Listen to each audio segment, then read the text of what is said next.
अऊज़ु बिल्लाहि मिनश शैतानिर रजीम बिस्मिल्लाहिर रहमानिर रहीम इन्नल हम्दुलिल्लाहि हम्दन तय्यिबन कसीरन मुबारकन फ़ी व अशहदु अन ला इलाहा इल्लल्लाहु वहदहु ला शरीका लह व अशहदु अन्ना मुहम्मदन अब्दुहु व रसूलुहु अम्मा बाद फ़इन्न खैरल हदीस किताबुल्लाह व खैरल हदी हदी मुहम्मदिन सल्लल्लाहु अलैहि वसल्लम व शर्रुल उमूरि मुहदसातुहा व कुल्लु मुहदसतिन बिदअह व कुल्लु बिदअतिन ज़लाला व कुल्लु ज़लालतिन फिन्नार।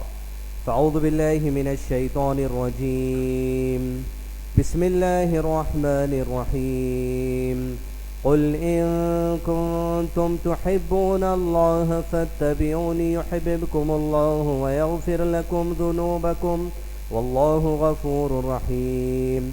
बिस्मिल्लाहिर रहमानिर रहीम रब्बि इश्रह ली सदरी वयस्सिर ली अमरी वाहलुल उक़दतम मिन लिसानी यफ़क़हू क़ौली। आप तमाम सामिन इकराम का और अल हिजरा टीवी पर दुनिया भर में देखने वाले नाजरीन का इस हज और अधा वर्कशॉप में इस्तक़बाल है। अस्सलामु अलैकुम व रहमतुल्लाहि व बरकातुहू। यानी आप तमाम पर अल्लाह सुब्हानहू व तआला की सलामती, उसकी रहमत और बरकत नाज़िल हो। जैसा कि आप जानते हैं कि हर महीने में कम से कम एक मरतबा GCP मुकम्मल कोशिश कर रहा है कि आपके सामने एक सब्जेक्ट पर वर्कशॉप की शक्ल में मुनज़्ज़म इल्म कुरान हदीस की रोशनी में पेश किया जाए। चूँकि अब ज़िलहज का महीना क़रीब आ रहा है, हैदराबाद के अंदर दुनिया के मुख्तलिफ़ ममालिक के अंदर लोग जो सो बैतुल्लाह की तरफ बढ़ने के लिए जो सो तैयारियां कर रहे हैं। इस सिलसिले में लोगों ने मुतालबा किया और GCP ने इरादा किया अल्हम्दुलिल्लाह के हज वर्कशॉप मुनक़्क़द किया जाए और उसके साथ साथ अधा वर्कशॉप भी, यानी ईद उल अज़हा भी करीब है। जो लोग हज को नहीं जाएंगे उनके लिए ईद उल अज़हा से मुतालिक क्या अहकामात हैं कुरान हदीस रोशनी में, वो भी आपके सामने रखे जाएँ और साथ ही साथ जो लोग हज को जाने वाले हैं उनके लिए भी अहकामात रखे जाएँ। आइए, ये वर्कशॉप असल में 2 in 1 है, यानी अधा वर्कशॉप भी और हज वर्कशॉप भी। सबसे पहले इंशाल्लाह हम हज वर्कशॉप का आगाज़ करेंगे। आइए, सबसे पहले हज के अहकामात व मसाइल जानने से पहले चंद अहम मालूमात हर आदमी को जान लेना ज़रूरी है, जो हज को जाए भी, जो हज को नहीं जाने वाले हैं उनके लिए। सबसे पहला पॉइंट ये देखें, आम तौर पे जो हम हज ये जो लफ्ज़ सुनते हैं, हज लफ्ज़ के मायने क्या है। हज के लफ्ज़ी मायने उलमा इकराम ने बताए हैं इरादा करने के। क्या है हज के लफ्ज़ी मायने? इरादा करना। और हज के इस्तिलाही मायने देखिए, इस्लामी तालीमात के अंदर जो कुछ भी टर्मिनोलॉजी होती है उसके 2 मायने होते हैं, एक लफ्ज़ी माना और दूसरा इस्तिलाही माना। इस्तिलाही माना यानी कुरान और हदीस की रोशनी में उस लफ्ज़ के क्या मायने लिए जाते हैं। हज के अगर लफ्ज़ी मायने आप देखेंगे तो लफ्ज़ी मायने होते हैं इरादे के, और इस्तिलाही मायने उलमा इकराम ने ये बताए हैं कि चंद मखसूस अरकान की अदायगी के लिए बैतुल्लाह के सफ़र की तैयारी करना। क्या है इस्तिलाही मायने हज के? चंद मखसूस अरकान की अदायगी के लिए बैतुल्लाह यानी काबतुल्लाह की तरफ सफ़र करना। इसलिए कि हज के मौके पर ही ये ख़ास अरकान अदा किए जाते हैं, दूसरी कोई जगह ये ख़ास अरकान अदा नहीं होते, सिर्फ उसी मुकाम पर ये ख़ास अरकान अदा किए जाते हैं। तो इस्तिलाही मायने हज के हैं ख़ास अरकान की अदायगी के लिए मक्का या जो बैतुल्लाह का जो सो सफ़र करना। लिखिए कुछ मई हर चीज़ के आपको नोट्स हैं और एक ब्रोचर दिया जाएगा आपको मल्टी कलर ब्रोचर। अगर आप हाथ में रख लेंगे कोई आदमी से कुछ पूछने की ज़रूरत भी नहीं पड़ेगी आपको मक्का मदीना जाके इंशाल्लाह कुछ भी बातें। पॉइंट नंबर 2, उम्रा के लफ्ज़ी मायने। उम्रा के लफ्ज़ी मायने भी उलमा कराम ने बताए हैं इरादा करने के। किस चीज़ का इरादा? अल्लाह ताला के घर का तवाफ़ और सही का इरादा करने के लिए। और उम्रा के इस्तिलाही मायने भी उलमा कराम ने ये बताए हैं कि मीक़ात पहुँचकर, मीक़ात यानी वो एरिया जहाँ से एहराम बांधा जाता है, मीक़ात पहुँचकर एहराम बांधना और काबतुल्लाह का तवाफ़ करना, उसके बाद सफ़ा मरवा की सही करना और उसके बाद अपने सर को तराशना या मुंडवाना, इसके इस्तिलाही मायने बताए गए हैं उम्रा के। उम्रा के लफ्ज़ी मायने भी इरादे के हैं, हज के लफ्ज़ी मायने भी इरादे के। हज के इस्तिलाही कॉमन मीनिंग ये है कि चंद मखसूस अरकान की अदायगी के लिए बैतुल्लाह की तरफ जाना, और उम्रा के इस्तिलाही मायने ये है मीक़ात पहुँचकर एहराम बांधना, एहराम के बाद बैतुल्लाह का तवाफ़ और सही और उसके बाद सर के बाहर मुंडवाने को इस्तिलाही मायने करार दिया गया उम्रा के। पॉइंट नंबर 3, हज की मुख्तसर तारीफ़। क़ब्ल इसके कि हम हज को जाएँ या लोग हज को जा रहे हैं उसके बारे में आम मुसलमान को भी जानना चाहिए। अगर ये हज की ईजाद, ये सुन्नत कब से जो सो अमल में आई। अल्लाह सुब्हाना व तआला इस ज़मीन पर जो सबसे पहला घर अल्लाह सुब्हानहू व तआला का बनाया गया, जो सबसे पहली मस्जिद तामीर की गई, वो काबतुल्लाह है, मस्जिद हराम। उलमा कराम ने कहा कि उस मस्जिद हराम काबतुल्लाह, बैतुल्लाह जिसको कहेंगे, उसकी तामीर सबसे पहले अल्लाह सुब्हानहू व तआला के हुक्म से फरिश्तों ने की।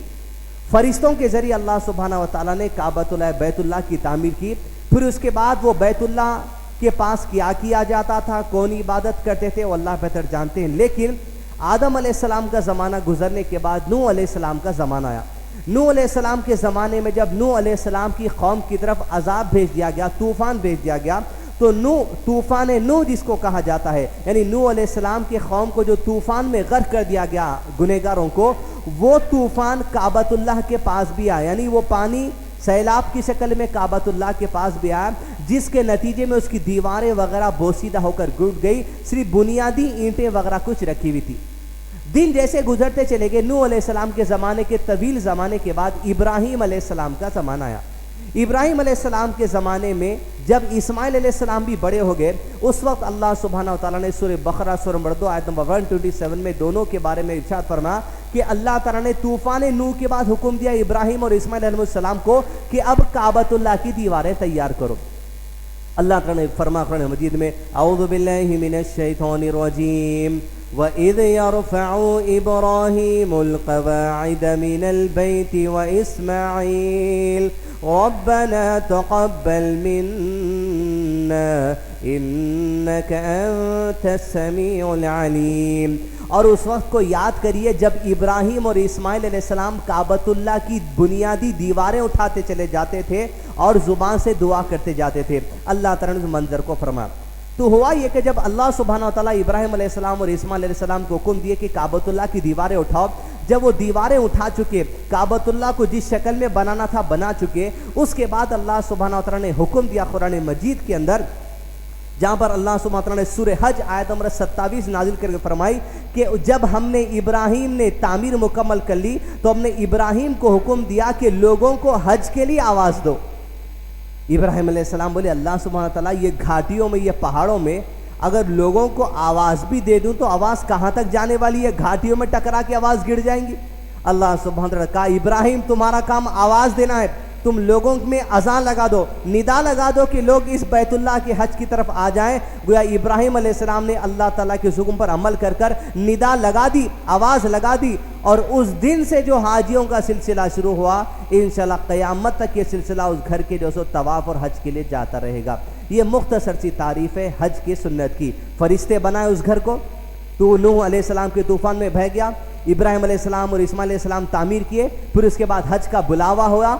इब्राहीम अलैहिस्सलाम के ज़माने से हज जो शुरू हुआ आज तक चल रहा है। पॉइंट नंबर 4, नबी सल्लल्लाहु अलैहि वसल्लम पर हज कब फ़र्द हुआ। देखिए अल्लाह सुब्हानहू व तआला का निज़ाम यह है कि अल्लाह सुब्हानहू व तआला हर दौर में एक नबी को भेजते रहे, हर कौम की तरफ नबी को भेजते रहे, यहाँ तक कि नबियों का सिलसिला चलता आ रहा। इब्राहीम अलैहिस्सलाम है, इस्माइल अलैहिस्सलाम है, इसाक अलैहिस्सलाम है, मूसा अलैहिस्सलाम है, ईसा अलैहिस्सलाम है, ये अम्बिया का सिलसिला चलता रहा। जैसे अम्बिया का सिलसिला चलता रहा, हर नबी के पास अल्लाह सुब्हानहू व तआला एक शरीयत भेजे, लेकिन अल्लाह सुब्हानहू व तआला के करीब जो मज़हब है, जो दीन है, वो सिर्फ इस्लाम है, लेकिन शरीयत तौर तरीक़े बदलते गए। इब्राहीम अलैहिस्सलाम के पास अल्लाह सुब्हानहू व तआला जो शरीयत दे के भेजे, उसमें जो तौर तरीक़े थे वो तौर तरीक़े थोड़े अलग थे मूसा अलैहिस्सलाम के। मूसा अलैहिस्सलाम के दौर में जो शरीयत थी वो शरीयत थोड़ी अलग हो गई ईसा अलैहिस्सलाम के ज़माने में। ईसा अलैहिस्सलाम के ज़माने में जो शरीयत थी वो शरीयत थोड़ी अलग हो गई रसूलुल्लाह सल्लल्लाहु अलैहि वसल्लम के ज़माने में। लोगों के फितरी एतबार से लोगों के लिए जो चीज़ आसान है, अल्लाह ताला ने उस चीज़ को शरीयत का हिस्सा बना दिया।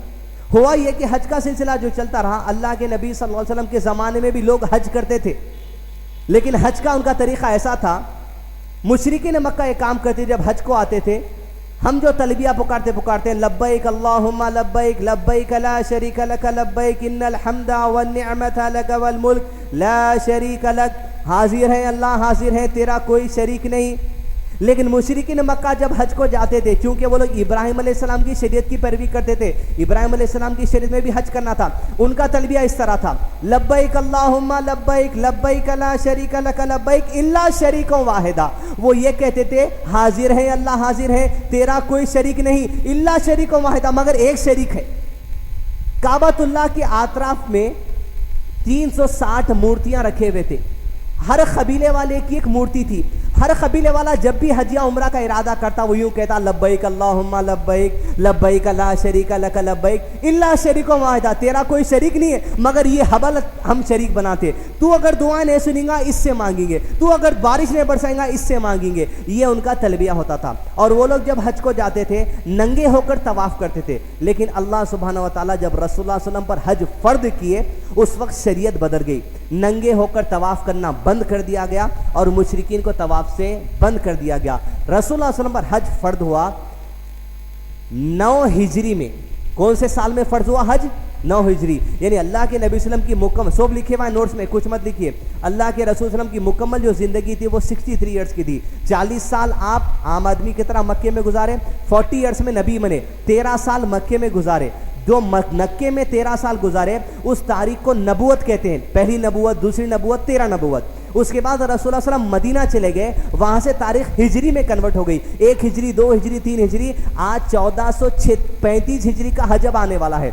यानी अल्लाह के नबी सल्लल्लाहु अलैहि वसल्लम की जब मदीनी जिंदगी के 9 साल मुकम्मल हुए तब अल्लाह सुब्हानहू व तआला ने हज को फर्द किया। उलमा किराम ने कहा तारीखी किताबों से अल्लाह के रसूल सल्लल्लाहु अलैहि वसल्लम ने हज़रत अबू बकर सिद्दीक़ और रजन को बुलाया और कहा कि 9 हिजरी हज का महीना आ चुका है, अबू बकर तुम मक्का रवाना हो जाओ। अबू बकर सिद्दीक़ को अल्लाह के नबी सल्लल्लाहु अलैहि वसल्लम ने मुसलमानों की तरफ से जिम्मेदार बनाकर हज के अहकामात लोगों में फैलाने के लिए मक्का रवाना कर दिया। अबू बकर सिद्दीक़ मक्का गए और वहाँ पर लोग जो हज के लिए आते थे उनको हज के मनासिक बता दिए और उनसे कह दिया कि इस साल से कोई मुशरिक को हज की इजाज़त नहीं है।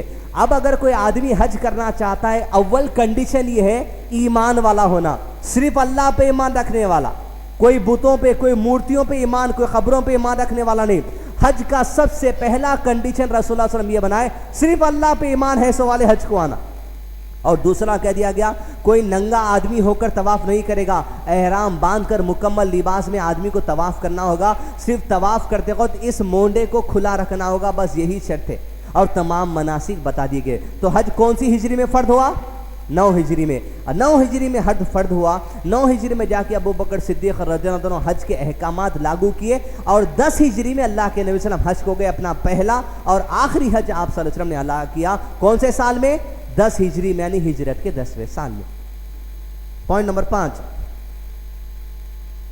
उम्रा गुनाहों का कफ़ारा है और हजर मबरूर का बदला जन्नत है। हदीस बुखारी शरीफ की 1773 नबी सल्लल्लाहु अलैहि वसल्लम ने फरमाया, एक उम्रा आदमी अगर अब एक उम्रा करा समझिए, फिर 1 साल के बाद उम्रा करने के लिए जाएगा, नबी सल्लल्लाहु अलैहि वसल्लम ने कहा एक उम्रा दूसरे उम्रे के दरमियान के गुनाहों का कफ़ारा है। यानी आपसे जो कुछ भी गुनाह सरजद हो गए उसका कफ़ारा अदा करना है उम्रा। यानी आपके गुनाहों का इंशाअल्लाह जो 2 उम्रों के दरमियान गुनाह हुए इंशाअल्लाह क़यामत में उसका अजाब नहीं होगा, इसलिए कि वो जो गुनाह थे उसका कफ़ारा उम्रे के जरिए अदा कर चुके। और रसूलुल्लाह सल्लल्लाहु अलैहि वसल्लम ने फरमाया हज मबरूर, हज मबरूर उसको कहते हैं जिस हज के अंदर कोई फहश गोई, गाली गलोज, गंदी बात, गुस्सा, झिड़की, लोगों से गंदी बातें करना, फहश कलामी करना, गंदे काम करना, ये हज मबरूर यानी तमाम गंदगी से पाक हज अगर कोई आदमी कर लिया, रसूलुल्लाह सल्लल्लाहु अलैहि वसल्लम ने फरमाया हज मबरूर का बदला जन्नत के सिवा कोई दूसरी चीज नहीं है। पॉइंट नंबर 6, हज करने वाला गुनाहों से पाक हो जाता है। रसूलुल्लाह सल्लल्लाहु अलैहि वसल्लम की हदीस बुखारी शरीफ 1521 आप सल्लल्लाहु अलैहि वसल्लम ने फरमाया हज क्या है अल्लाह के नबी सल्लल्लाहु अलैहि वसल्लम से, जिसने हज किया और ना औरतों के करीब गया और ना ही कोई फुस्क व फुजूर का काम किया, तो अल्लाह के रसूल ने फरमाया जो आदमी पाक व साफ हज करके दिल के इखलास के साथ तक़वे के साथ हज करके वापस लौटेगा, गोया ये आदमी अपने मैल कुचैल को दूर करता है और जब अपने घर को पलटता है तो गोया ऐसे पलटता है जिस दिन उसकी माँ ने उसे जना था। जिस तरह मासूम गुनाहों से पाक व साफ आप जो सो दुनिया के अंदर दाखिल हुए थे, एक आदमी हज मुकम्मल करके तमाम अरकान खुशी से अदा करके सदक़े दिल के साथ, चिड़पिड़ नहीं, गाली गलोच नहीं, गंदगी नहीं, तमाम चीज़ों से पाक हज करेगा, तो जिस तरह माँ के पेट से निकले वक्त गुनाहों से पाक था उसी तरह आदमी अपने घर को हज करके लौटेगा। पॉइंट नंबर 7, औरतों, बच्चों और बूढ़ों के लिए हज जिहाद है। एक दिन हज़रत आयशा सिद्दीक़ा रज़ियल्लाहु अन्हा ने कहा, बुखारी शरीफ हदीस नंबर 1861, हज़रत आयशा सिद्दीक़ा रज़ियल्लाहु अन्हा ने कहा अल्लाह के रसूल सल्लल्लाहु अलैहि वसल्लम, औरतें क्यों जिहाद में हिस्सा नहीं ले सकती, हम क्यों मर्दों की तरह जिहाद में हिस्सा नहीं ले सकते? आप सल्लल्लाहु अलैहि वसल्लम ने फरमाया आयशा तुम्हारे लिए सबसे अच्छा और सबसे मुनासिब जिहाद हज है। यानी औरतों के लिए, बच्चों के लिए और बूढ़ों के लिए रसूलुल्लाह सल्लल्लाहु अलैहि वसल्लम ने फरमाया, और कमजोरों के लिए हज मबरूर जो है वो जिहाद है। हजरत आयशा रज़ियल्लाहु अन्हा ने कहा, जब से मैं अल्लाह के नबी सल्लल्लाहु अलैहि वसल्लम की ज़ुबान से ये हदीस सुन ली कि औरतों का जिहाद मबरूर हज है, उस दिन से लेके आखिर तक मैं कभी हज करना नहीं छोड़ी। हमेशा जिहाद की नीयत से, जिहाद औरतों का समझकर आप हज में हिस्सा लिया करती थी। इसलिए जो औरतें भी हज के लिए जाएं, इस इरादे नीयत के साथ जाएं, ये औरतों के लिए जिहाद है। और रसूलुल्लाह सल्लल्लाहु अलैहि वसल्लम ने एक और हदीस में फरमाया, जब हज़रत आयशा ने पूछा कि औरतों के लिए जिहाद फ़र्ज़ नहीं, आप सल्लल्लाहु अलैहि वसल्लम ने कहा औरतों के लिए भी जिहाद फ़र्ज़ है, लेकिन उसमें क़िताल नहीं है, उसमें कत्ल नहीं है, और उस जिहाद का नाम हज है। पॉइंट नंबर 8, हर साहिब इस्तिताअत पर हज फ़र्द है। सूरह आल इमरान आयत नंबर 97 में अल्लाह ताला ने फरमाया, इसका तर्जुमा इस तरह है, अल्लाह ताला ने उन लोगों पर जो उसकी तरफ यानी काबतुल्लाह की तरफ जाने की ताकत रखते हैं माली एतबार से, जिस्मानी एतबार से, तो उस घर का हर्ज ऐसे लोगों पर फ़र्द कर दिया है। जिसके पास पैसा है, जिसके पास जिस्मानी ताकत है, अक्ल है, ईमान है, ऐसे लोगों पर अल्लाह ताला ने फ़र्द कर दिया कि उस बैतुल्लाह का हज ज़रूर ब ज़रूर कर आएँ। पॉइंट नंबर 9, हज जिंदगी में सिर्फ एक मरतबा फ़र्द है। सही अबी दाऊद हदीस नंबर 1514 हज़रत इब्न अब्बास रज़ियल्लाहु अन्हु से मरवी है, रिवायत में है कि हज एक मरतबा फ़र्द है, और एक मरतबा से ज़्यादा जो आदमी हज कर ले वो हज उसके लिए नफील ऐड किया जाएगा। फ़र्द तो एक ही बार है, एक आदमी 10 बार जाएगा तो 10 बार फ़र्द का सवाब मिलने वाला नहीं है, एक ही बार में फ़र्द का सवाब मिलेगा। उसके बाद जितने हज आते जाएंगे वो सिर्फ नफिल हज का उसको सवाब मिलता रहेगा। पॉइंट नंबर 10, हज के लिए शराइत। अब हज को जाने वाले बड़ी तवज्जो सुनिए, चंद शर्तें हैं आपको हज को जाने के लिए। आपकी फ़्लाइट से पहले आपकी चीज़ों में इस्लाह हो जाना। सबसे पहली शर्त अहादीस रसूलुल्लाह सल्लल्लाहु अलैहि वसल्लम की रोशनी में और कुरान की आयत की रोशनी में उलमा करम ने बयान की है। सबसे पहली शर्त मर्द के लिए भी, सबसे पहली शर्त औरत के लिए भी है कि वो इस्लाम तस्लीम करना। आप बोलेंगे भाई इस्लाम में छह बोल के हज को जा रहे हैं, नहीं, आपका इस्लाम नहीं, अब्बा का इस्लाम नहीं, नाना का इस्लाम नहीं, वो इस्लाम जो मोहम्मद रसूलुल्लाह सल्लल्लाहु अलैहि वसल्लम पेश किए, वो इस्लाम, कुरान और रसूलुल्लाह सल्लल्लाहु अलैहि वसल्लम की मुकम्मल जिंदगी को इस्लाम तस्लीम कर लेना। अब इसके अलावा कोई दूसरी चीज हमारे लिए अमल वाली नहीं है। ये सबसे पहली शर्त है एक आदमी को हज को जाने के लिए। इसलिए कि अगर आदमी नमाज भी पढ़ रहा, आदमी खबर पे भी जा रहा, आदमी नमाज भी पढ़ रहा, आदमी तावीज़ भी लटका रहा, आदमी नमाज भी पढ़ रहा, आदमी जो सो घर में भिलावा भी लगा रहा, आदमी नमाज भी पढ़ रहा, घर में बोबुल की कांटी भी लगा रहा, आदमी नमाज भी पढ़ रहा, आदमी चद्दरा भी चढ़ा, तो नबी सल्लल्लाहु अलैहि वसल्लम ने अबू बकर सिद्दीक से कहलवा भेजा, अबू बकर कह दो कि कोई मुशरिकीन को की इजाजत नहीं है। और रसूलुल्लाह ने फरमाया, मन अल्लक़ तमीमतन फ़क़द अशरका, जिसने तावीज़ लटकाई, मन अल्लक़ तमीमा, तमीमा कहते तावीज़ को, बोबुल की कांटी को, भिनावे को, नींबू मिर्ची को, पैर में काली डोरी बनने को, मन अल्लक़ तमीमतन फ़क़द अशरका, जिसने तावीज़ लटकाई उसने शिर्क किया। आप तावीज़ लटका लेके एहराम बांधने के बारे में सोचो ही मत, ऐसे लोगों की इजाजत ही नहीं आने की रसूलुल्लाह सल्लल्लाहु अलैहि वसल्लम की तरफ से। सबसे पहली शर्त औरत और मर्द के लिए है इस्लाम तस्लीम करना। दिल में कुछ मैल है, अकीदे गलत हैं, साफ सफाई करके तैयार हो जाइए। सेकेंड शर्त जो है बालिग होना, बच्चों के ऊपर फर्ज नहीं है, अगर आप लेके जा रहे हैं तो आपके इख्तियार की बात है, लेकिन दूसरी शर्त यह है बालिग होना। तीसरी शर्त यह है अक्लमंद होना। पागल आदमी है, पैसा होगा, बालिग होगा, मगर अक्ल अगर नहीं है उसके ऊपर हर्ज फर्ज नहीं है, यह शर्त है। चौथा आज़ाद होना, गुलामी के अंदर नहीं होना। अब आज के ज़माने में तो कोई गुलाम नहीं है। नेक्स्ट पांचवा है इस्तिताअत होना। अगर पैसा है, मंग के जाने की, खर्जे लेके जाने की ज़रूरत नहीं है, इस्तिताअत है तो बिस्मिल्लाह करिए। इस्लाम, पहला चीज़ क्या होना है? इस्लाम। दूसरी चीज़ अक्ल, तीसरी चीज़ बलोगत, चौथी चीज़ गुलामी में न होना, पांचवी चीज़ इस्तिताअत। ये 5 चीज़ें अगर आपके पास है तो हज के लिए इंशाल्लाह आप दोस्तों अच्छे दिल से तैयारी कीजिए। पॉइंट नंबर 11, हज के 5 अरकान है। कितने अरकान है हज के? बड़ी तवज्जो से जो लोग हज को जाने सुनिए, कितने अरकान है हज के? 5 अरकान है। हज के लिए अब यहाँ से मसाइल शुरू होने वाले हैं। हज को जाने वाले यहाँ पर ख़वातीन और मर्द हजरात और अल हिजरा टी पे देखने वाले ख़वातीन हजरात, आम तौर पे ऐसा है जो लोग हज को जाके आते आके परेशान कर देते, इतनी भीड़ है पैर रखने जगह नहीं है कहते, पैर रखने जगह भी नहीं थे, इन्हों 1 महीना रह के भी आ गए। इतनी भीड़ है, ऐसा है बता नहीं सकते। बच्चों को तो नहीं ले जाना, आके परेशान कर देते। नया हज को जाने वाला हैबत क्या होता कि चुमटियों के जैसा दिख रहा, तवाफ करते हम ढकलम ढकली हो गई तो, मीना में ढकलम ढकली हो गई तो, ऐसे परेशान हैबत खा जा रहे। पहली चीज परेशान होने की जरूरत नहीं, इसलिए इंतहाई आसान है। अब के ज़माने में तो बहुत आसान हो गया, बहुत आसान है, और अरकान बहुत ही सिंपल है। लेकिन चंद मेहनत लगती, उसी मेहनत को रसूलुल्लाह सल्लल्लाहु अलैहि वसल्लम ने औरतों का जिहाद करार दिया है। हज के 5 अरकान है। कितने अरकान है? 5। आप खाली सुनिए, कब कहाँ कैसे आने वाला है आपको आसानी से पेश करके बता देंगे। पहला अरकान हज का ये है नीयत करना। क्या है पहला अरकान हज का? नीयत करना। यानी जब आप एहराम बांधेंगे उस वक्त आपको नीयत करना है कि अल्लाह सुब्हानहू तआला मैं हज की नीयत करने वाला हूं।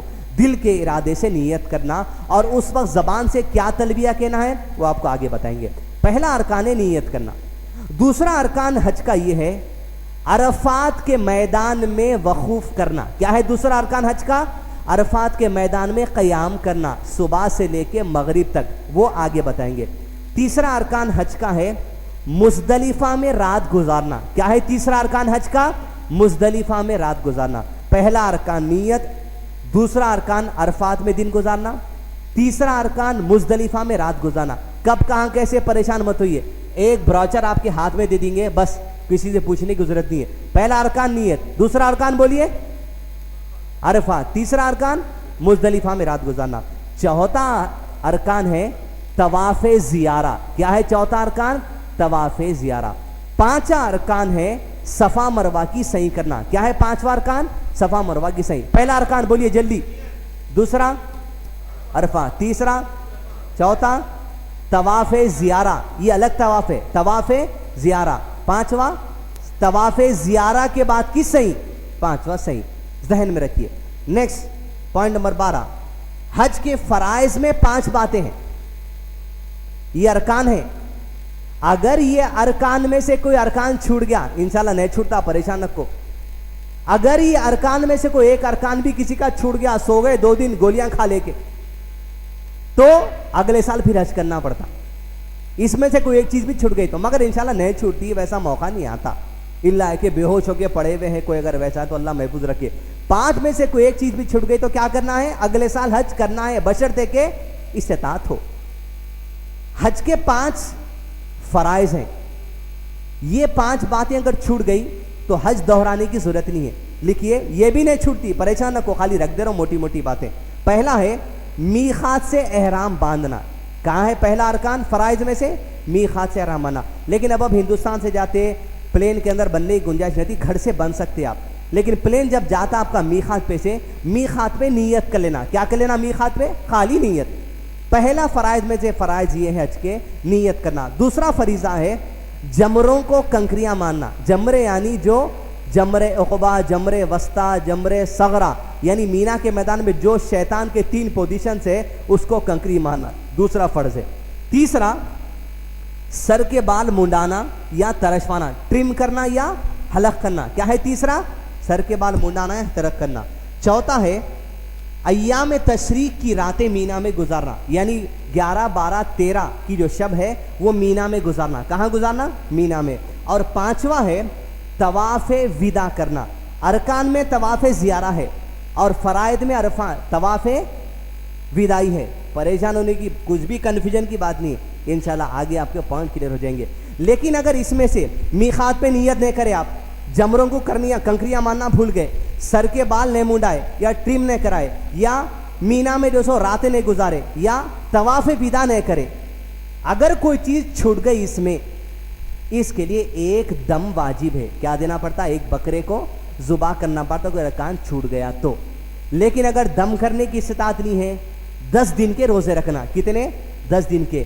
3 वहीं पर रह के आना, 7 या घर को आके करना। परेशान न को हो, ये क्या रे हज को जाने का पहले परेशानी, ऊपर से 10 रोज़ों का डाल दे रहे हो, कुछ भी नहीं छूटता। ये मोटी बातें जहन में रखो, आप आगे आप फ्री हो जाते। पॉइंट नंबर 12 हो गया। 13 पॉइंट औरतों से मुतालिक है, लास्ट में बताऊंगा। पॉइंट नंबर 14, किसी दूसरे की तरफ से हज करना।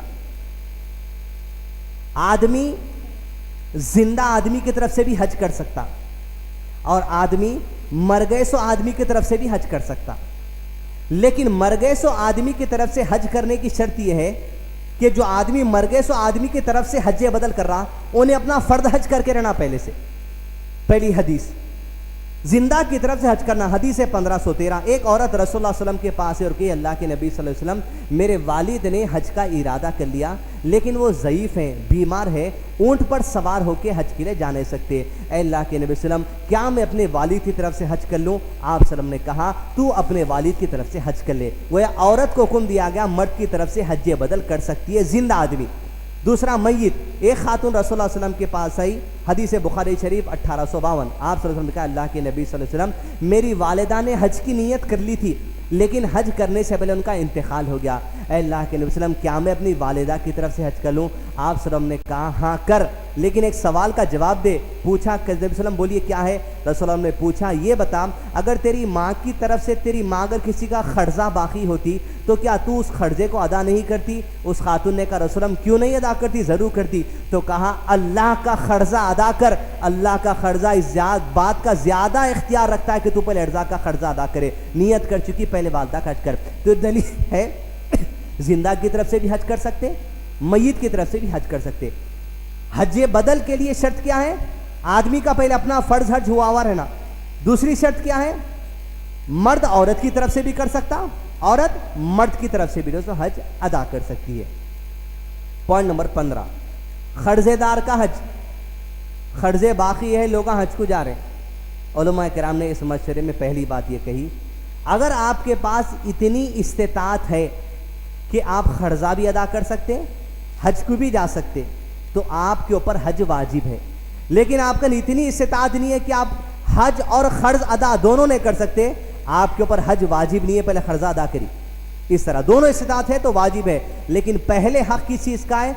खर्जा अदा कर देना अगर आपका नहीं तो। इसलिए रसूलुल्लाह ने फरमाया, अगर शहादत की मौत भी किसी को मिल गई, आप सल्लल्लाहु अलैहि वसल्लम ने फरमाया, खर्ज को छोड़कर, एक आदमी शहीद हो गया लेकिन खर्जा था, रसूलुल्लाह सल्लल्लाहु अलैहि वसल्लम ने कहा, कर्ज को छोड़कर एक शहीद के सारे गुनाह माफ कर दिए जाते, मगर खर्ज बाशेवा रहता, सो माफ मगर खर्च। लिहाजा अब अंदाजा लगा लीजिए, पहले हज को जाएंगे, खर्जा अदा करेंगे। Point number 16। अब आइए अहम हज के अरकान की तरफ आ गए। हज के इक़साम क्या है? हज के इक़साम। हज 3 तरीके का है। कितने तरीके का है हज? परेशान न को, अपन कर दिए कि तरीके का। एक है हज तमत्तो, क्या है? एक हज तमत्तो। दूसरा है हज क़िरान, क्या है दूसरा? हज क़िरान। तीसरा है हज इफ़राद, क्या है तीसरा? हज इफ़राद। सिंपल है। अब जितने लोग हज तमत्तो कर रहे हैं ना, तमत्तो किस नीयत है? हज तमत्तो यानी फ़ायदा उठाना। हज तमत्तो के मायने क्या है? फ़ायदा उठाना। मतलब ये इसमें एहराम बांध लेना, जाके उम्रा कर लेना, और 8 ज़िल हज को हज शुरू होता, एहराम बांध लेना, उम्रा कर लेना, सर के बाल निकाल लेना, एहराम खोल देना, सादे कपड़े पहन लेना, खाइए पिए, बीवी के साथ आप जो सो हम बिस्तरी भी कर सकते, आज़ाद हो गए। जब 8 ज़िल हज आती, उस वक्त हज का एहराम दोबारा पहनना, ये हज तमत्तो है। अक्सरियत हज तमत्तो करती है। दूसरे हज के बारे में तफसीलात जानने की ज़रूरत भी नहीं अपने को, लेकिन सुन लीजिए क्या है। एक है हज क़िरान। हज क़िरान यानी वो दोनों को मिलाना। हज क़िरान यानी दोनों को मिलाना है, उम्रे को भी मिला देना, हज को भी मिला देना। घर से आप एहराम बांध के निकलेंगे, जाके उम्रा कर लेंगे, मगर सर के बाल नहीं निकालेंगे, फिर एहराम उतारना नहीं, पूरे हज के दिन हुए बाद एहराम खोल के जब जो सर के बाल निकालना, ये हज क़िरान। तीसरा है हज इफ़राद। इफ़राद यानी अकेला, यानी सिर्फ हज की नीयत का एहराम बांधना। ये आखिर में जो लोग आते 7 ज़िल हज को, 6 ज़िल हज को, उन हज इफ़राद की नीयत कर लेते, उन लोग को उम्रा करने का नहीं है, खाली हज कर लेके निकल जाते, 4 दिन 5 दिन रुके निकल जाते। बहरहाल अब हम देखेंगे हज तमत्तो के तफसीलात। हज तमत्तो का तरीका सिंपल है। ये ब्रोचर हाथ में रखो, किसी को कुछ पूछना है नहीं, हाथ में रखिए, वहां भी गए तो कोई पूछने की जरूरत नहीं, आप इत्मीनान से कर सकते। अब इधर देखिए, हज तमत्तो की जब आप नियत करेंगे, हज तमत्तो की जब आप नियत करेंगे, घर से एहराम बांध देना, औरतें भी एहराम बांध देना। औरतें जो हज का इरादा की में अगर हालत हैज़ में है तो उलमा ने कहा गुस्ल कर लो, एहराम बांध दो, पूरे अरकान अदा करो सिवाय तवाफ के, वो पाक होने के बाद जो आप वो कर ले सकते। आप नियत करेंगे, एहराम बांध देना, एहराम बांध के प्लेन में बैठ गए, प्लेन में बैठ के बाद जब प्लेन चल रहा, रास्ते में आपको बोलेंगे कि मीखात आ गया। मीखात जैसा आ गया वहाँ पर आपको नीयत के लेने, नीयत दिल के इरादे का नाम है। किसका नाम है? दिल के इरादे का नाम। अल्लाह ताला मैं नीयत कर चुका हूँ, अब ये हज करने की, हज तमत्तो की नीयत करेंगे। क्या नीयत करेंगे आप? हज तमत्तो, बस अल्लाह हज तमत्तो की नीयत, बोलने की जरूरत भी नहीं है, खाली आपसे हो गए तो बस है। उसके बाद जब मीखात आ गया, बल्कि आपको इत्तला आ जाएंगी, उस वक्त जबान से एक तलबिया बोलना। क्या बोलेंगे? अल्लाहुम्मा लब्बैक उम्रतन। क्या बोलेंगे? अल्लाहुम्मा लब्बैक उम्रतन। ऐ अल्लाह मैं नियत करता हूँ, मैं इरादा करता हूँ उम्रे की। किसकी इरादा करते हैं हम? उम्रे की। क्योंकि हज तमत्तो है, हज तमत्तो में पहले उम्रा करते, उसके बाद हज करते। तो क्या आप ऐलान करेंगे? अल्लाहुम्मा लब्बैक उम्रतन, ऐ अल्लाह मैंने नियत की है किस चीज़ की? उम्रा की। बस किताब है, किताब में सब लिखे हुए आपको दे देंगे। नेक्स्ट, अब प्लेन आपका लैंड हो गया, जिद्दा उतरे, जिद्दा उतरने के बाद उसके बाद मक्का की तरफ रवाना हो गए। मक्का में आप जैसा जाएंगे काबतुल्लाह के अंदर दाखिला ले लेना। काबतुल्लाह के अंदर जैसे आप दाखिला ले लिए, दाखिला लेने के बाद तहियतुल मस्जिद पढ़े या दुआएं कर लिए। उसके बाद ये हजर अस्वद है, हजर अस्वद की लाइन में आ जाना। हजर अस्वद की लाइन में पहले पट्टी थी, अब निकाल दिए, एक ग्रीन लाइट लगा दी वहाँ पर। हज अस्वद की लाइन में आप आ गए। उसके बाद लाइन में आ जाने के बाद मर्द हजरात अपने कंधे को खोल लेंगे। किसको खोल लेंगे? कंधे को खोल लेंगे। घर से तो आप ऐसा जाना है, मर्द हजरात घर से जाएंगे, लेकिन जब हजर अस्वद के पास पहुंचेंगे, ये एक कंधा खोल लेना आप, ये एक ऐसा खोल लिए, बस ये एक कंधा खुला रखना है। ये सिर्फ तवाफ तक रखना है आपको। कब तक रखना है? तवाफ तक। हजर अस्वद की लाइन में आएंगे, लाइन में आके खाली आपको इतना पढ़ना है, बिस्मिल्लाहि वल्लाहु अकबर। क्या बोलेंगे? बिस्मिल्लाहि वल्लाहु अकबर, बस इतना ही। वो सब लिखे हुआ है बुक में। मीखात में क्या? मीखात पे क्या बोलेंगे प्लेन में? अल्लाहुम्मा लब्बैक उम्रतन, अल्लाह मैंने उम्रे की नियत की। यहाँ आते बिस्मिल्लाहि वल्लाहु अकबर, बस उसके बाद एक चक्कर, फिर हजरत अस्वद का आगे लाइन में अल्लाहु अकबर, फिर एक चक्कर, फिर अल्लाहु अकबर, फिर 3 चक्कर, अल्लाहु अकबर, फिर 5 चक्कर, अल्लाहु अकबर, फिर 6 चक्कर, अल्लाहु अकबर, फिर 7 चक्कर, अल्लाहु अकबर। बस ये आपका तवाफ हो गया, ख़त्म। तवाफ कर लेने के बाद वहाँ पर मुकाम इब्राहिम रहता। क्या रहता? मुकाम इब्राहिम। जब देखते वो गोल्डन कलर का लगे हुआ रहता, उसके पीछे कहीं जगह मिल गई तो चले जाना, वहाँ जाके 2 रकात नफिल नमाज पढ़ लेना। क्या पढ़ लेना? 2 रकात नफिल नमाज। ये उम्रा कर रहे हैं आप। कब का? हज तमत्तो का उम्रा ही है, आम उम्रा नहीं है, हज तमत्तो का उम्रा है। 7 चक्कर हो गए, 2 रकात नफिल नमाज पढ़ लिया आप तवाफ के। उसके बाद जमजम का पानी पियो। उसके बाद वहाँ से निकल के आप जाएंगे सफ़ा मरवा पर। कहाँ पर जाएंगे? सफ़ा मरवा। ये सफ़ा मरवा का एरिया है। सब लाइन बता देते, आपको परेशान होने की ज़रूरत ही नहीं है।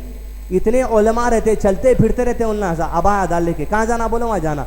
और एरो सिस्टम ऐसा है वहाँ पर, पूछने की ज़रूरत ही नहीं है, सीधा चले आना। सफ़ा पहाड़ी इधर, मरवा पहाड़ी उधर, समझ गए? सफ़ा मरवा के दरमियान में एक ग्रीन लाइट दिखती है आपको। क्या दिखती? Green light. सफ़ा पे आप ठहर जाना, काबतुल्लाह की तरफ रुख करना, अल्लाह ताला की हम्द बयान करें, चंद दुआएं पढ़ना, रसूलुल्लाह सल्लल्लाहु अलैहि वसल्लम की सुन्नत थी। उसके बाद पैदल चलते हुए निकल जाना।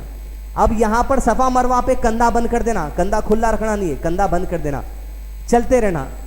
1 चक्कर सफ़ा से मरवा 1, मरवा से सफ़ा 2, सफ़ा से मरवा 3, मरवा से सफ़ा 4, सफ़ा से मरवा 5, मरवा से सफ़ा 6, सफ़ा से मरवा 7। वहाँ पर हजामत कर लेना। वहाँ पाकिस्तानियों की जो सो हजामों की दुकान रहते, 15 रियाल 20 रियाल में छिल देते आपको, या ट्रिम कर देते, ख़त्म, उम्रा खलास।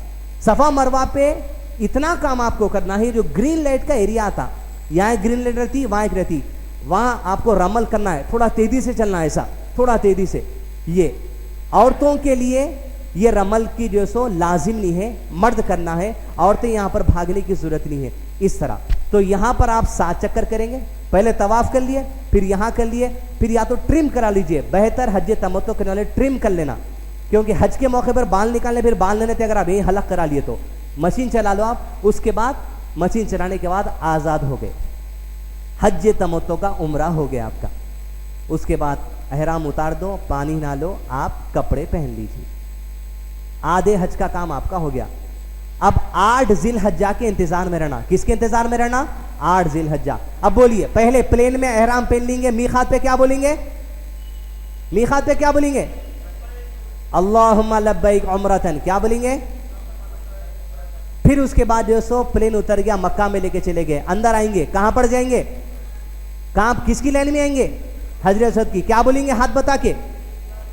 बिस्मिल्लाहि वल्लाहु अकबर। एक चक्कर, 2 चक्कर, 3 4 5 6 7, हर चक्कर पे अल्लाहु अकबर। उसके बाद क्या करना है? तवाफ करके 2 रकात नमाज पढ़ेंगे। कहां जाके पढ़ेंगे? मुकाम इब्राहिम के पीछे। जगह नहीं मिली, रश है, जहां मिलती वहां पढ़ लो। उसके बाद कहां जाना है? सफा मरवा पे। कहां जाएंगे? सफा मरवा। सफा पे ठहर के थोड़ी दुआ करना, फिर मरवा पे जाना, मरवा पे ठहर के थोड़ी दुआ करना। हर चक्कर में करने की जरूरत नहीं, एक बार वहां के लिए तो बस है। सफा मरवा कितने चक्कर हो गए? 7। ग्रीन लाइट जब आएंगी वहां क्या करेंगे? थोड़ा रमल करेंगे, थोड़ा जरा तेजी से था। पैर में बेचैनी रहना। हजरत हाजर सलाम की जो बेचैनी थी वो याद करते, पैर में बेचैनी, दुआएं करते, रफत करना, 7 चक्कर। उसके बाद क्या करेंगे? ट्रिम, पूरी जो हलक मत कराइए, हलक यानी निकाल देना, ट्रिम कर देना। ट्रिम कर दे के उसके बाद आप आज़ाद हो गए। औरतों के लिए बायज है, जो भी औरतें साथ हैं, शौहर साथ है, पूरी चोटी को पकड़ के खींचना। नीचे का जो हिस्सा है ना, पूरे बाल जमा हो जाते, उसमें से 1 इंच बाल काट के वहीं फेंक देना, खत्म। वहाँ डस्टबिन वगैरह रहती।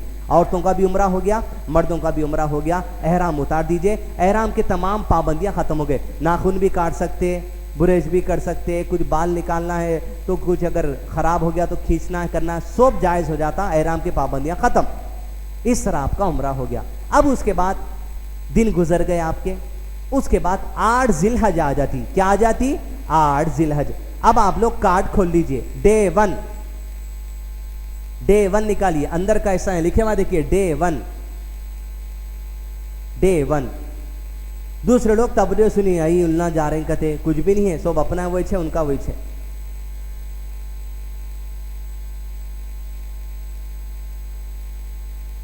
आठ जिलहजा जब आ जाएंगी,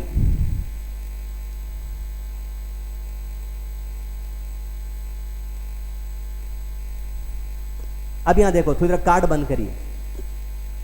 हज के 5 दिन है। कितने दिन है हज के? 5। बोलिए 8 9 10 11 12।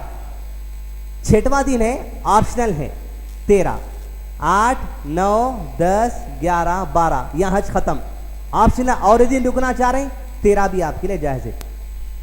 अब जितने 5 दिन है, 6 दिन है, आपको यही जगहों पे फिरना है बस, इसके अलावा कुछ भी नहीं। पहली आपकी जगह जहां आपको जाना रहता वो मक्का है। क्या है? मक्का, मीना, मुजदलिफा, आरफा। कितने जगहों पे जाना है अपने को? 4। बोलिए, पहला क्या है? मक्का, मीना, मुजदलिफा, आरफा। ये 4 जगह पे विजिट करना ही, 4 जगह की जियारत करना, 4 जगह पे रुकना ही हज का नाम है। इसके अलावा कोई तीसरी जगह नहीं है। अब पहले दिन 8 जिलहज जब आपके सामने आ जाएंगी, 8 जिलहज को क्या करना? 8 जिलहज्जा की फजर की नमाज एहराम बांध देना। जब आप 8 जिलहज्जा को फजर की नमाज के लिए निकलेंगे, एहराम बांध के निकलना। क्या करके निकलना? एहराम बांध के। अब जब आप एहराम बांधेंगे, आपकी होटल में मीकात जाने की जरूरत नहीं है, आप मक्के में आ गए, वहीं के मुकीम हो गए, होटल से एहराम बांध देना। होटल से एहराम बांध के आप ये तलबिया पढ़ेंगे, अल्लाहुम्मा लब्बैक हज्जन। क्या ऐलान करेंगे आप? ऐ अल्लाह, मैंने नीयत कर ली हज की। किसकी नीयत कर ली? अब आप जब उम्रे का एहराम बांधे थे, अब हज का एहराम बांधे। क्या बोलेंगे नियत? अल्लाहुम्मा लब्बैक हज्जन। अब आप एहराम बांध देंगे, कंधा कवर रहना, नमाज के टाइम भी कंधा कवर रहना। फजर की नमाज अदा करेंगे, ये पूरे कंधे कवर है, कहीं जाना नहीं है। फजर की नमाज आप अदा कर लेके अब आ जाइए डे 8 हज का पहला दिन कौन सा है? 8 जिलहज्जा। 8 जिलहज्जा के दिन आप एहराम बांधेंगे। एहराम बांध के कहाँ जाएंगे? फजर की नमाज मक्का में पढ़ लेंगे। होटल से भी बोल सकते हैं आप, या मक्का में फजर की नमाज पढ़ने के बाद जब मीना को निकलते, बाद ट्रैवल्स वाले क्या करते, 3 बजे रात को लेकर चले आते। जब भी अगर ले जा रहे हैं तो मसला नहीं है, लब्बैक अल्लाहुम्मा लब्बैक क्या बोल देंगे आप? हज। एहराम बांध देंगे। ये आप देखिए कार्ड में आपको एरो मार्क दिख रहा, मक्का से निकल के 8 जिलहज्जा को मीना में जाना है। कहां पर जाना है? मीना में जाना है। मीना में जाके ये एरो देखेंगे, ये रेड एरो नहीं दिख रहा, वहां उर्दू घर में बताए थे, कहते नहीं दिखता वहां पर। मक्का से निकल के कहां पर जाएंगे? मीना। 8 जिलहज्जा फजर की नमाज के बाद मीना पहुंच गए, तो 8 जिलहज्जा में फजर की नमाज भी पढ़ना है, फजर की नमाज भी वहीं छे, जोहर की नमाज भी वहीं छे, असर की नमाज भी वहीं छे, मगरिब की नमाज भी वहीं छे, ईशा की नमाज भी वहीं छे, रात में सोना भी वहीं छे। दूसरे दिन 9 जिलहज्जा की फजर होती, वो फजर भी वहीं से पढ़ना है। 8 जिलहज्जा को जाके कौन सी नमाज पढ़ेंगे मीना में? जोहर, उसके बाद ईशा, फिर उसके बाद दूसरे दिन की फजर, और रात को कहां पे रहना है? मीना में। मीना में जब आप जाएंगे, आपके ट्रैवल्स वाले आपको एक टेंट दे देते, वो टेंट में लहरा रहता, वो टेंट ऐसा रहता, 25 लाख आदमी रहते, आपके टेंट में आपको पहुंचा देते। बस जब मीना पहुंच जाएंगे, यहां से 3 चीजों का इरादा कर लेना आप। अब तवज्जो से सुनिए, रख दो अब कार्ड, मैं तो आगे कब खोलना। हज को जाने वाले 3 काम करना। पहला काम याद रखिए, जब आप होटल वगैरह से 8 को निकलते, अपने खाने के चीज़ां अच्छे तरीके से बन लेना। भूख लगी तो बौरानगी में परेशान होते, चिड़पिड़ हो जाती, गुस्सा आ जाता, लोग 20 रहते, कोई धक्का देता, कोई मार देता, हम्माम का लाइन रहती, चुप चिड़पिड़ होता। अच्छा खाना बन लेना। क्या करेंगे पहला काम आप? अपने खाने, रोटियां, खीमे, धज्जी का गोश्त, पत्थर का गोश्त, जो बनना है आप अच्छा बन लो। दूसरा काम जो आपको करेंगे 8 तारीख को निकलते वक्त, एक पेट की ग़िज़ा, दूसरा रूह की ग़िज़ा शुरू कर देना। ज़बान पे सिर्फ अल्लाह की हम्द, उसकी सना, दुआएं, अज़कार, कुरान की तिलावत, अहादीस को पढ़ना, नसीहत कबूल करना, अज़कार, बस हमद व सुना। एक खाना, अच्छा खाना, दूसरा बस हमद व सना पढ़ते जाना, तीसरा दिल में आप इरादा करना, परवरदिगार सारे मैल कुचल को दूर कर दे और खैर की तरफ पलटा के घर भेज दे। बस ये हज का मकसद यही है कि अल्लाह तक़वे के साथ घरों को वापस लौटो। बस तब्दीली अपने अंदर, हर बुराई को छोड़ना, हर जिद को छोड़ना, गुस्से को छोड़ना, किराक पन्ने को छोड़ना, हर चीज फेंक के आ जाना। ये 5 जगहों पे तक़वा लेके घर को आना है। 3 काम, खाना अच्छा रख लो, दूसरा काम हम्द व सना, तीसरा काम दिल की तब्दीली के इरादे के साथ आप काम करते आना। करना कुछ नहीं है, कैंप में रहो, 5 टाइम की नमाज पढ़ो, अच्छा खाओ, हमामात रहते, वॉशरूम रहता, गुस्ल की कोई तकलीफ में चला न रहती। बस अज़कार, जिक्र में तस्बीहां ले लेके बैठो, नको उंगलियों पे पढ़िए, क्योंकि उंगलियां क़यामत में गवाही देती। अल्लाह ने हम पढ़ा था मीना में बैठ के, उंगलियों का इस्तेमाल कीजिए। कुरान मजीद की तिलावत है, कुरान मजीद तर्जुमे से पढ़ना है, हदीस पढ़ना है, दिन भर ये काम करो। 9 जिलहज्जा के दिन जब आप ये मुकम्मल काम कर चुकेंगे, 9 जिलहज्जा की फजर की नमाज भी काम पढ़ना है अपने को, मीना में पढ़ना है।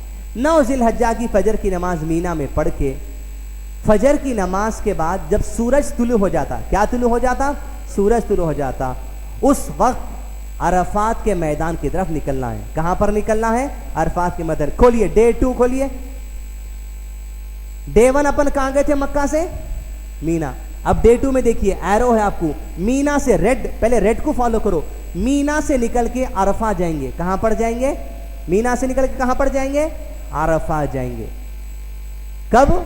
फजर की नमाज के बाद। कौन सी नमाज के बाद जाएंगे? फजर की नमाज के बाद। अरफा में आ गए, कार्ड बंद कर दो।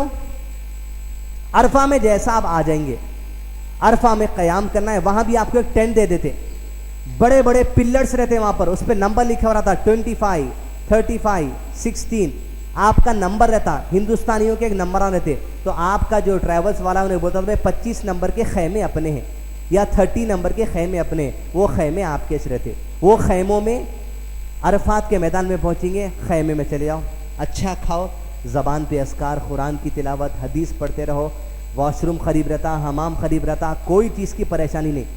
प्लस दिन गुजरने के बाद जोहर की नमाज का वक्त आ जाता। कौन सी नमाज का वक्त आ जाता? जोहर की नमाज का जैसे वक्त आ जाता, यहाँ पर एक मस्जिद रहती, वहाँ पर मुफ्ती हेड जो है सऊदी अरब के वो आते और खुतबा देते। क्या देते?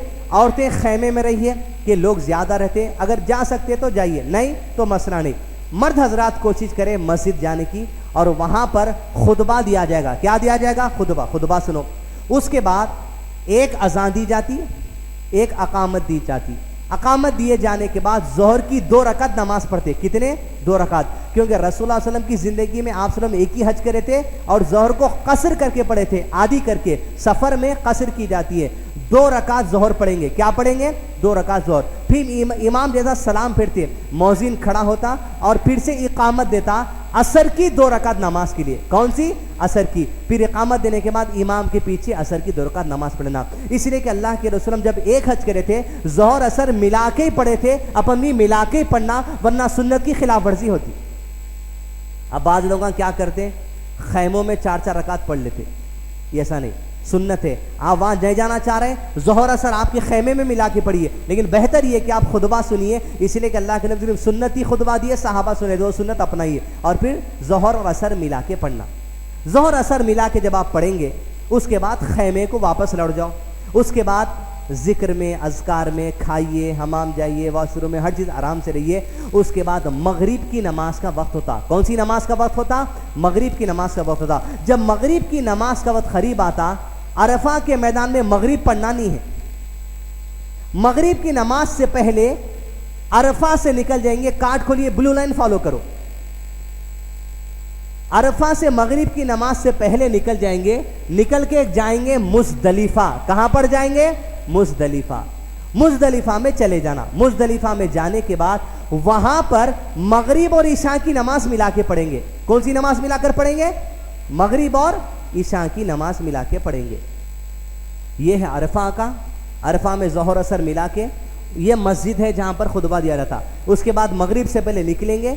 मगरिब से पहले निकल के कहां जाएंगे? मुज़दलिफा। कहां पर जाएंगे? मुज़दलिफा। अब अहम बात याद रखिए, अरफा तक आपका ट्रैवल्स वाला आपके साथ रहता।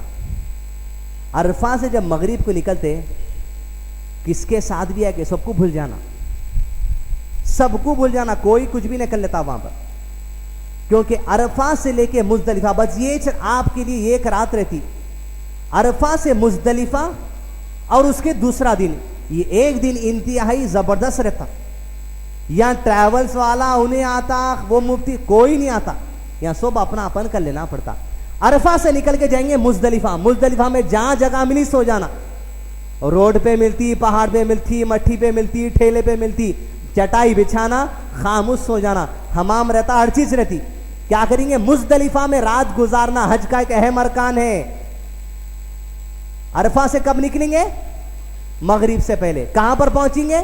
मुज़दलिफा में। मुज़दलिफा में पहुंच के मगरिब और ईशा मिला के पढ़ना। एक अजान देना, मगरिब के 3 रकात, सलाम फेरना, फिर इकामत देना, ईशा के 2 रकात। इसको जमा बोलते, सफर में जमा करना। मगरिब और ईशा मिला के पढ़ना, खा लेना, खामोश सो जाना, क्योंकि सुबह फिर जो सो भागम का दिन है, जबरदस्त दिन रहता दूसरे दिन की सुबह।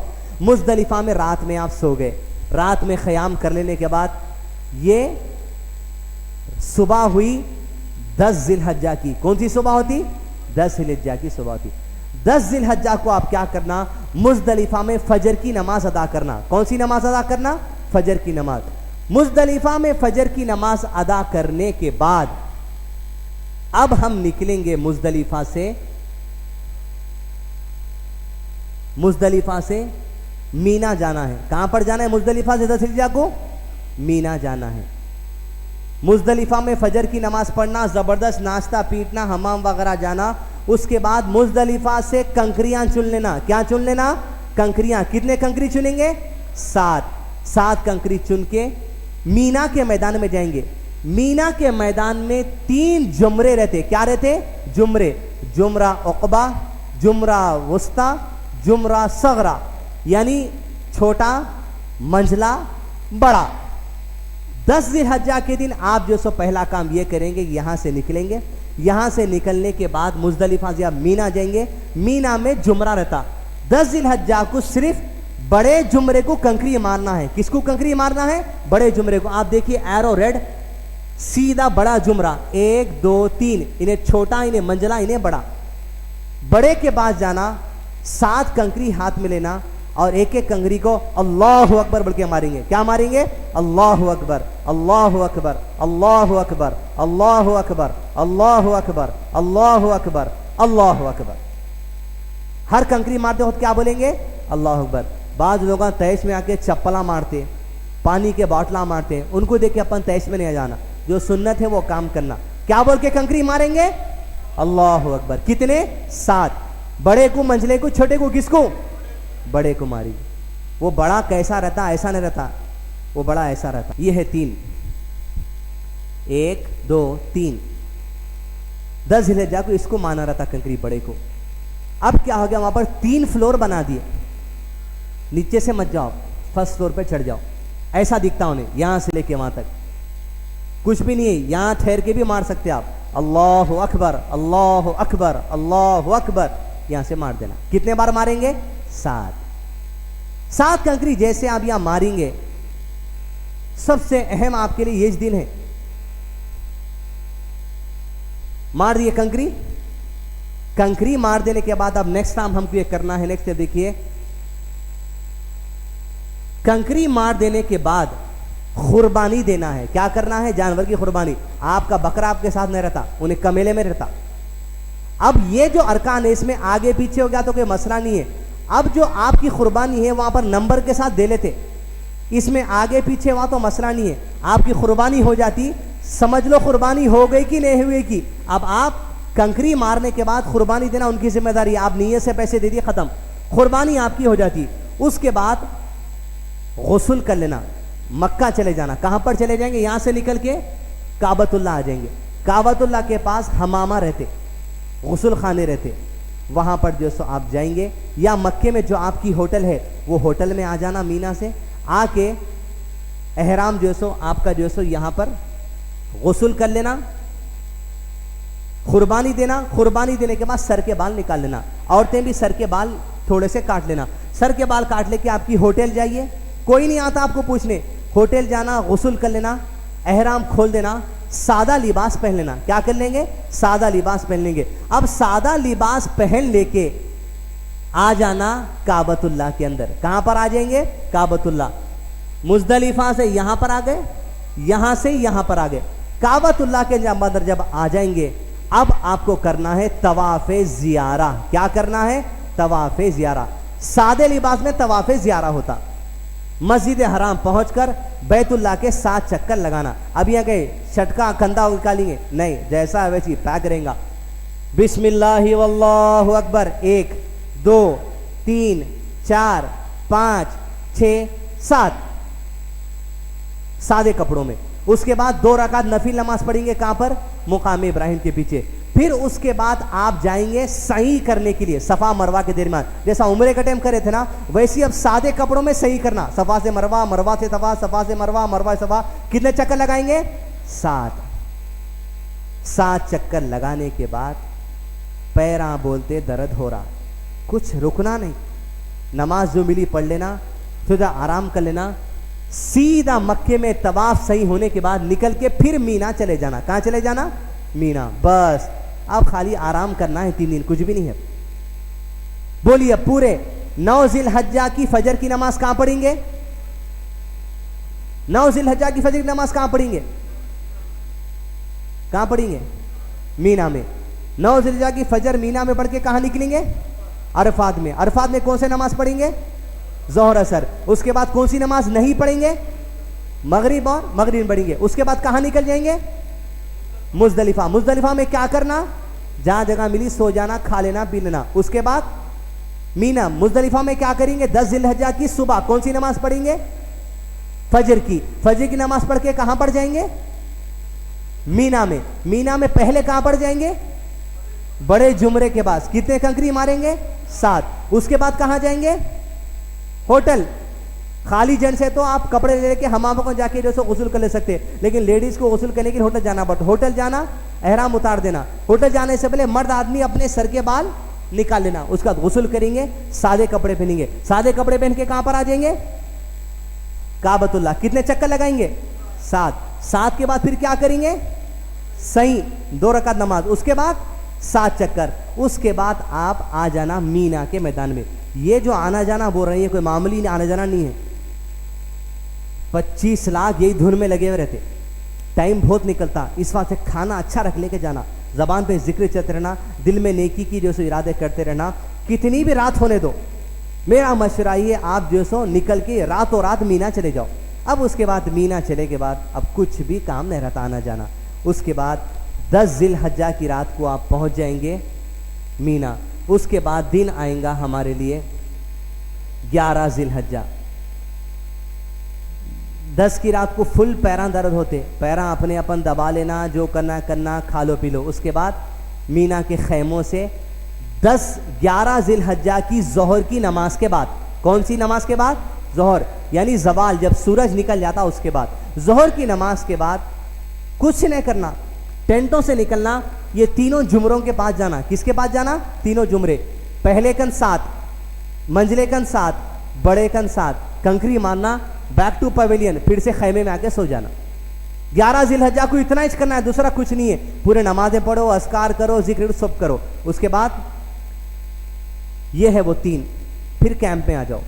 उसके बाद 12 जिलहज, 12 जिलहज्जा को भी सेम काम है, ये हज का आखिरी दिन है। कैंप से निकलो, 1 2 3 तीनों को कंकरी मार देना। तीनों को कंकरी मार देने के बाद वापस कैंप में आ जाना।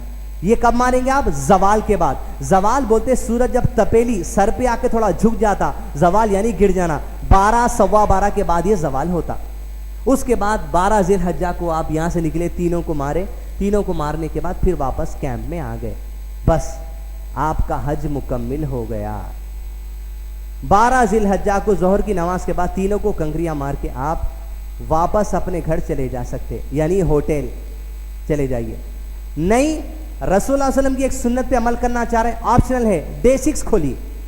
डे 6 यानी पीछे के हिस्से में, ये ऑप्शनल है, अगर आप करना चाह रहे हैं तो कर सकते। वो क्या है? 13 जिलहज्जा, कुछ भी करना नहीं है, कैंप टेंट में सो जाना। पूरे लोग चले जाते, आप रहना है रहो, नहीं तो वहाँ एक मस्जिद रहती, वो मस्जिद में रहते रहो, या औरतों को भेजा दो, मर्द हजरात रहना चाहे तो मर्द हजरात रहो। रह के आप 13 को भी कैंप से निकलना, जोहर की नमाज के वक्त के टाइम पे तीनों को कंकरियां मारना, आपका हज मुकम्मल। खाली एक एक्स्ट्रा दिन का वहां पर ऑप्शनल है, रहते रहो नहीं रहते नहीं रहो। अल्लाह ताला सूरह बकरा में फरमाते हैं, एक दिन की जल्दी करने वालों में भी कोई गुनाह नहीं है, या एक दिन रुक के जाने वालों के लिए भी कोई गुनाह नहीं है। आपके इख्तियार की बात है, चाहे तो रुक सकते, चाहे तो नहीं रुक सकते। उसके बाद आप भी वापस चले जाइए, आपका हज मुकम्मिल हो गया। परेशान होने की कोई बात नहीं है। क्या करना? पहले खाना अच्छा रख लेना। 9 की रात से लेके अरफा जब आप छोड़ देंगे, उसके बाद सब कुछ छोड़ दो आप। 9 की रात से लेके मीना पहुंचना, कंकरी मारना, तवाफ ज़ियारा करना, सही करना, फिर वापस मीना आ जाना।